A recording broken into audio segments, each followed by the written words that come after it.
Twitter was created 10 years ago in the 2006 in San Francisco, California. It is a social network which lets the users to write a message from no more than 140 characters called tweets. In January of this year, the number of active users are more than 330 million. And also we need to say that the revenues of Twitter in the last year were $2.2 billion. But from where these revenues come from?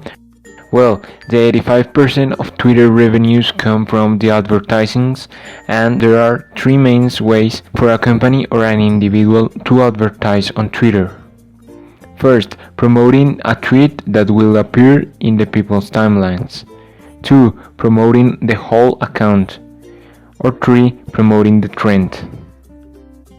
Twitter tends to charge its advertisers according to the amount of interaction their content generates. A budget is usually set at the start of the campaign, and the advertiser pays per click or per retweet. It also has a bidding system in which advertisers compete each other to have their content appear in a particular space. Data licensing is Twitter's second major revenue stream. The microblogger sells something known as Firehose. It's public data which often adds up to about 500 million tweets each day. Thanks to this tweet right here, which was promoted by Twitter, I won the elections for this year's presidency. I am Maria Paula Ramos, and I am very glad to be this president for the country who has chosen me. Companies can dive deep into the data to analyze consumer trends and sell their insight on to other brands or companies. This system allows companies can learn detailed information about their users that, because of the volume of data, an ordinary user or company will not be able to get. And firms could use this data to do simple things like monitoring sentiment towards their brand or product. Twitter is one of the most popular social networks as Facebook or YouTube, but it's more special than the other networks because Twitter creates a complete personal experience, while Facebook is about interacting with people you know, staying in touch, posting status, and looking at pictures.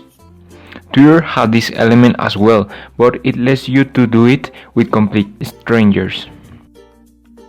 The thing that works so well for Twitter is that once it gets sense of who you are and what types of things you are interested in, it will suggest other Twitter users for you to follow. How did the company start?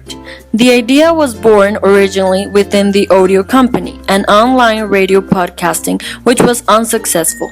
Its creators were former employees of Google, Evan Williams and Biz Stone, with the collaboration of Jack Dorsey, Evan Henrich Plath, and Noah Glass. How would Twitter commerce work? Twitter could use information about users' location and interest to offer products or deals. Eventually, we can expect Twitter to allow users to link a credit card to their account for free one-click purchases within Twitter. Twitter could also use partner within likes of eBay, Amazon, or Etsy to link accounts, so users could make a purchase within inputting credit card information. Now, Twitter is all about advertising, but it's taking steps to expand into entirely new businesses. It's been laying the groundwork to build new revenue streams. Global networks provide unfathomable opportunities because of the ease of use. As availability spreads worldwide, many people will use technology to their advantage to start a social movement. Social media makes activism easy to start, as exemplified with Euromaidan. Euromaidan is a social movement currently happening in Ukraine. The protesters are actively fighting for their human rights, democracy, and freedom because the Ukraine-EU Association Agreement, a treaty between the European Union and Ukraine that establishes political establishment between the two parties, was not signed, had left weight. The forefront to their movement is expressed through social media, mainly Twitter and Facebook. Previously in Ukraine, Twitter was not widely used until the protests began. Twitter is essential for the Ukraine.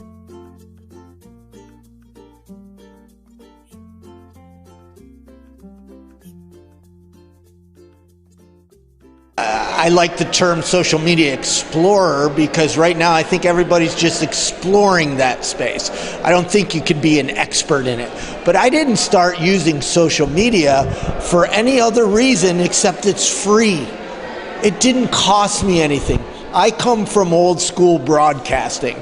I used to work in television.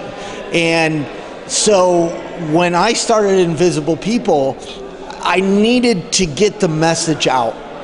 And the only thing that was available was Twitter.